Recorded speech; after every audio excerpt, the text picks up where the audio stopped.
पिछली एक वीडियो में मैंने आपको कहा था कि मैं आपको बताऊंगा कि पाकिस्तान के अंदर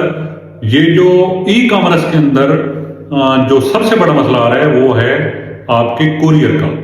तो कोरियर का मसला ये है कि पाकिस्तान के अंदर जो कोरियर हैं उनकी सर्विसेज पे बड़े सवालात उठाए जा रहे हैं, उनके जो एरिया है उस पर सवालात उठाए जा रहे हैं कि बहुत सारे एरियाज में उनकी सर्विसेज नहीं है, लेकिन उन्होंने अपनी दुकान तो खोली हुई है, अपना दफ्तर तो खोला हुआ है। तो जब हम कंपैरिजन करें तो पाकिस्तान के अंदर जो बेहतरीन इस टाइम सर्विस दे रही है वो टीसीएस है, लेकिन उसके अंदर भी कुछ मसाइल हैं कि बहुत सारे एरियाज को वो भी कवर नहीं करती, बलूचिस्तान फाटक एरिया को कवर नहीं करती। इवन के इस्लामाबाद के जो 7 गांव हैं वहां तक भी बाद औकात सर्विस नहीं होती, लाहौर के अंदर सर्विस नहीं है। लेकिन इसके बावजूद हमने काम तो करना है, तो काम छोड़ना तो नहीं है।